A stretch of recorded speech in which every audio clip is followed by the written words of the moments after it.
윤 대표님, 네. 그런데 지금 국민의힘은 네. 선대위를 구성을 했어요. 네.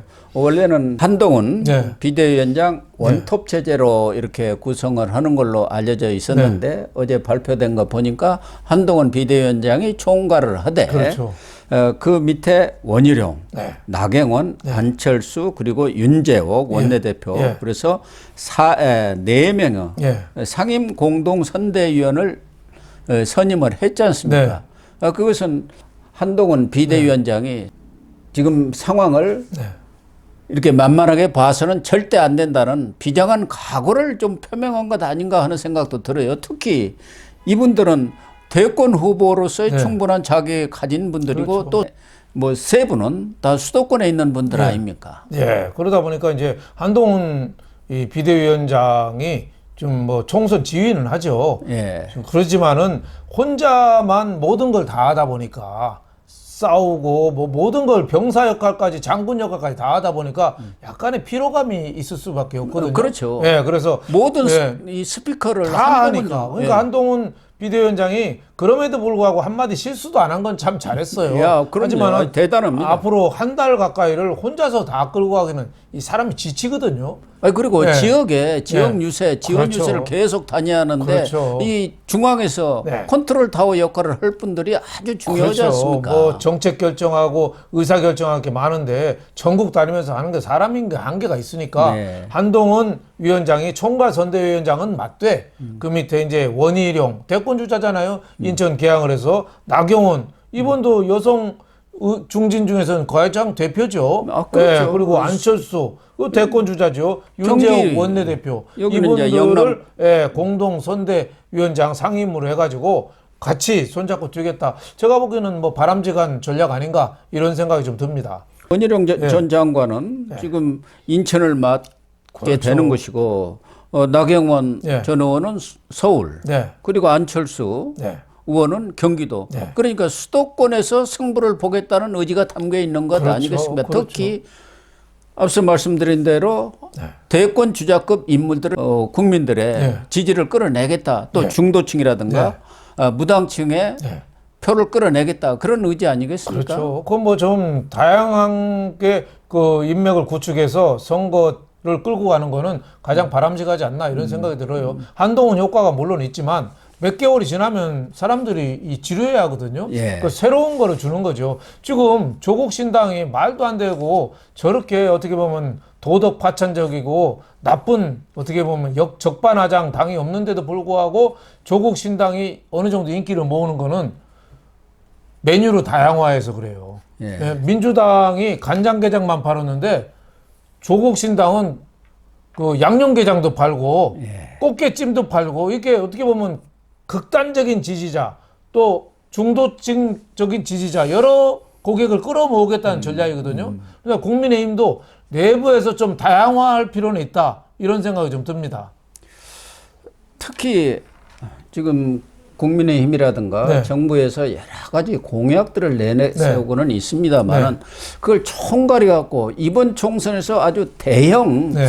그런 이슈를 내놓을 만한 게 없는지 새로운 아젠다가 지금 나오지 않고 있지 않습니까? 그렇죠. 뭐 이것저것 계속 대통령도 뭐 다니면서 하고 하는데도 불구하고 당에서 내놓고 하는데 너무 산발적으로 많이 내다 보니까 음식으로 말하면은 반찬 가짓수는 많은데 메인 디시 이게 정말 맛있는 거 이 집의 핵심 포인트가 뭐냐 이거를 좀 픽업을 좀 해야 되는 거 아닌가 뭐 이런 생각이 들어요. 예를 들면 수도권을 끌으려면 메가시티 계속 구체적으로 좀 나왔으면 좋겠어요. 김포 한다고만 하지 말고 김포, 하남 뭐 이런 데도 어떻게 더 진전해서 어떻게 입법 활동을 할 건지 여기에 대해서 좀 더 진전이 좀 됐으면 좋겠고 예를 들면은 국회의원 특권 내려놓기 200개나 되는 특권 있잖아요. 국회의원들 맨날 특권 내려놓기 해놓고 실질적으로는 안 해요. 당선만 되면. 저는 그래서 이번에 국회의원 후보들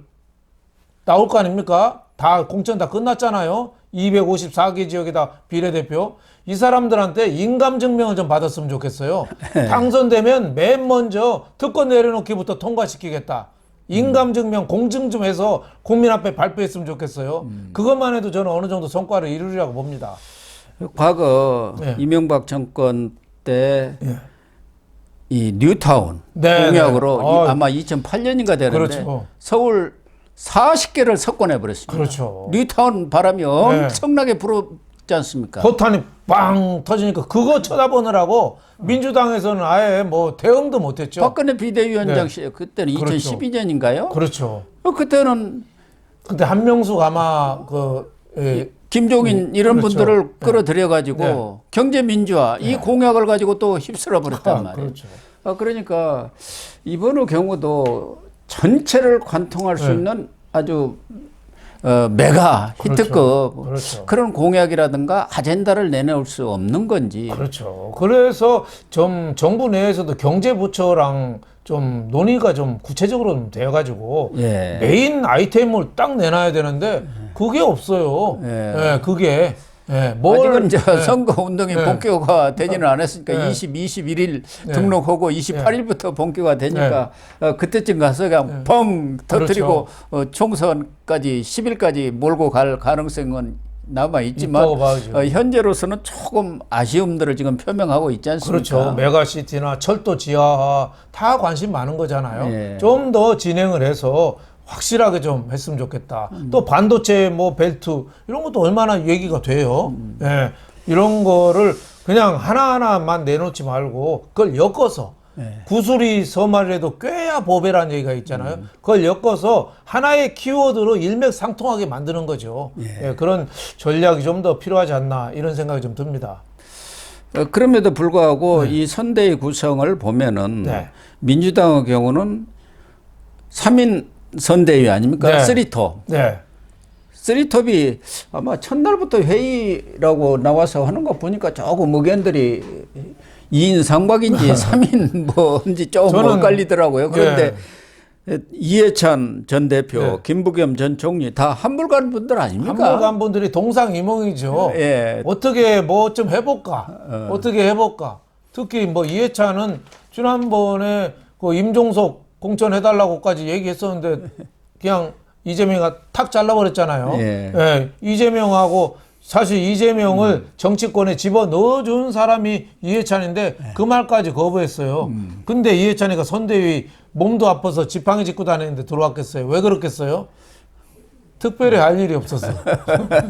그래서 파스칼이 얘기했잖아요. 모든 사람의 불행은 홀로 조용한 방에 머물 수 없다는 걸 안다는 단 하나의 사실부터 비롯된다. 이런 거죠. 그러니까 이해찬은 할 일이 없어서 심심해서 하는 거고. 김부겸도 백수 생활을 양평에서 지금 너무 오래 했나요? 네, 김부겸은 이 총리 끝나고 정계 은퇴 얘기했잖아요. 종교 은퇴를 네. 선언은 했죠. 그렇죠. 근데 가만 보니까 복귀 한다는 말도 없이 슬그머니 지금 복귀해 버렸어요. 가만 보니까 이재명 사법 리스크인데 감옥 갈 가능성이 상당해요. 예. 그러니까 그러면은 무주공산이 되잖아요. 그러면 옛날에 손학규 의원은 강진에서 2016년 총선 때 안 올라왔거든요. 끝까지. 그때 숟가락을 못 얹었어요. 예. 그래서 선거 끝난 다음에 와서 찬밥 됐잖아요. 그러니까 김부겸은 선대위원장 옳다구나. 여기 숟가락 얹어 놓자.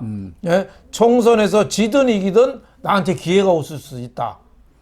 이재명이 깜빵 가면은 그렇죠. 누가 있습니까? 대안이. 예. 그러니까 그 김부겸 말이 안 돼요.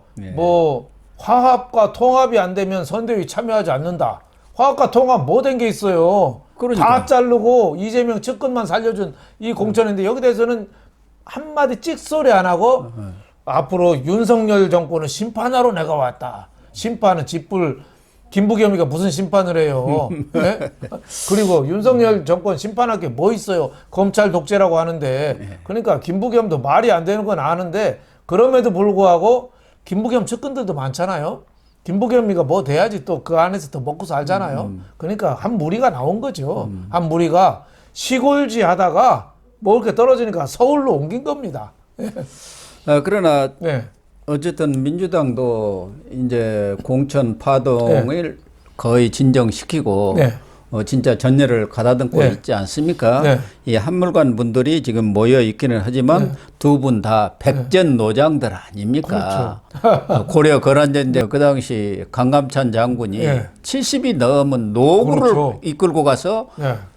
이 거란을 완전히 섬멸을 했지 그렇죠. 않습니까? 그렇죠. 그렇기 때문에 이런 사람들이 한물 갔다 하더라도 이 물레방아를 다시 돌릴 수 있는 역량이 있는 사람들이기 때문에 그렇죠. 절대 무시할 수 없습니다. 그럼요. 일당백들입니다. 선거의 달인들입니다. 그렇죠. 선거의 달인들. 그렇죠. 그 이재명이는 가 부족한 그런 점을 또 메꿀 수가 있는 거죠. 예. 이재명 오죽했으면 선대위원장 할 사람이 없어가지고 다 잘라가지고 예. 두 할아버지들을 모신 거예요. 하지만은 고려 거란 전쟁 보면 강감찬 장군이 거란 몰아내고 몇 년 있다가 정리한 다음에 물러나겠다고 얘기하잖아요. 저는 강감찬 장군 위대한 점이 또 그런 것 같아요. 네, 84세에 돌아가셨습니다. 예, 예. 옛날 끝까지- 같으면 요즘 같으면 120세에 돌아가는 거랑 똑같습니다. 끝까지 하는 게 아니라 물러나겠다고 왕한테 해서 허락받고 물러나더라고요. 그런 점, 스스로 물러나는 점은 참 대단하다 이런 점을 느꼈는데, 김부겸, 이해찬은 어떻게 보면 자신네들의 그 탐욕 때문에 이재명의 저 사악한 정치 들러리 쓰는 거죠. 들러리. 네. 그러나 나경원 전 의원이 엊그제 네. 사무실 개소식에서 이야기했던 것처럼 지금 선거 상황이 녹록치 않다. 네. 민주당의 그런 공천 파동이라든가 그런 반사 이익만 가지고 절대 이길 수 그럼요. 없다. 그렇게 그 중- 얘기를 한 게 아주 뼈저린 겁니다. 중요한 얘기죠. 예. 네, 지금 민주당은 우리 콘텐츠를 가지고 얘기한다는 것이죠. 민주당은 지금 공천 파동이 지금이 정점입니다. 예. 이제는 물론 뭐 총선까지 영향은 주겠지만은 이 바닥은 어떻게 보면 쳤다고 봐야 돼요. 공천으로서는. 예? 그리고 예상 밖으로 탈당이라든가 하는 사람들이 적었어요. 그렇죠. 임종석이나 뭐 이런 사람들도 그냥 주저앉아 버렸잖아요. 예. 거기다가 그 반성문에다가 충성 서약까지 했잖아요. 임종석. 그러니까요. 그렇기 때문에 네. 민주당이 전열을 정비를 하고 네. 그렇게 되면은 또 선거전에 본격적으로 들어갈 경우 공천 파동은 또 다 잊혀져 버리고 새로운 이슈들을 계속적으로 제기하고 나올 것 아니겠습니까? 그렇죠. 정말 나경원 전 의원이 얘기한 대로 이쪽에서는 국민의힘의 콘텐츠를 가지고 승부를 볼 생각을 그렇죠. 해야지 반사 이익을 가지고 낙수 효과로 네. 그래서 그동안의 한동훈 효과 거의 정점에 지금 이르렀다고 그럼요. 봐야 하거든요. 그럼요. 몇 달을 그걸 가지고 계속 총선까지는 갈 수가 없지 않습니까? 뭔가 새로운 아젠다, 이슈를 내놔야 해요. 새로운 기획 상품을 보여줘야죠. 예, 정말 국민들의 피부에 와 닿는 민생 어떤 대형 이슈를 들고 나와야만이 이긴다고 봐야 합니다. 그렇죠. 마지막까지 최선을 다해야 되고 우선은 잘해야 될 게 저 비례대표 공천. 예. 4년 전에는 미래통합당 또 비례대표 공천 엉망으로 해가지고 다시 없고 막 그랬거든요. 위성정당에서 한 걸 저 황교안 대표가 가져와 그래가 다시 엎어버려서 번호 다시 짜서 내렸어요. 그런 거 이제 하면 안 됩니다. 그 비례대표에다가도 청년, 여성, 소외받는 계층 이런 사람들 좀 많이 좀 넣어야 돼요. 그래서 좀 참신한 걸 좀 보여야 되고 새로운 공약 이런 거 좀 많이 좀 좋은 거 좀 내놔야 되고 무엇보다 중요한 게 저 말실수를 하지 말아야 돼요. 2012년에 민주당이 김용민 막말 때문에 총선 망했거든요. 라이자 뭐 그 국무장관을 뭐 강간하자는 얘기까지 나왔잖아요. 그래서 절단 났거든요. 이번에도 저 막말한 정봉주가 이번에 또 공천됐어요. 네. 이런 사람 앞으로 파급 효과가 클 겁니다. 그 사람이 몇 년 전에 무슨 얘기한 줄 아세요?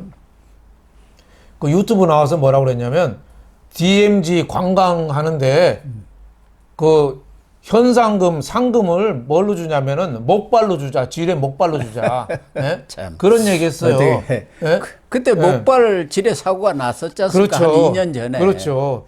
예. 그런 얘기를 한 사람이 참 공천을 예. 받았으니 예. 뭐 더 할 말이 없습니다만. 그렇죠. 예. 또 김준혁이라고 이번에 왜 그 박강원 원내대표 물리치고 된 그 한신대 김준혁. 교수, 예, 네. 김준혁 이 사람도 또 막말에 또 대가더라고요. 이런 사람들이 조금씩 함으로써 민주당 또 무너지게 돼 있어요. 국민의힘 절대 그런 막말이나 허튼 말하면 안 되죠. 그렇습니다.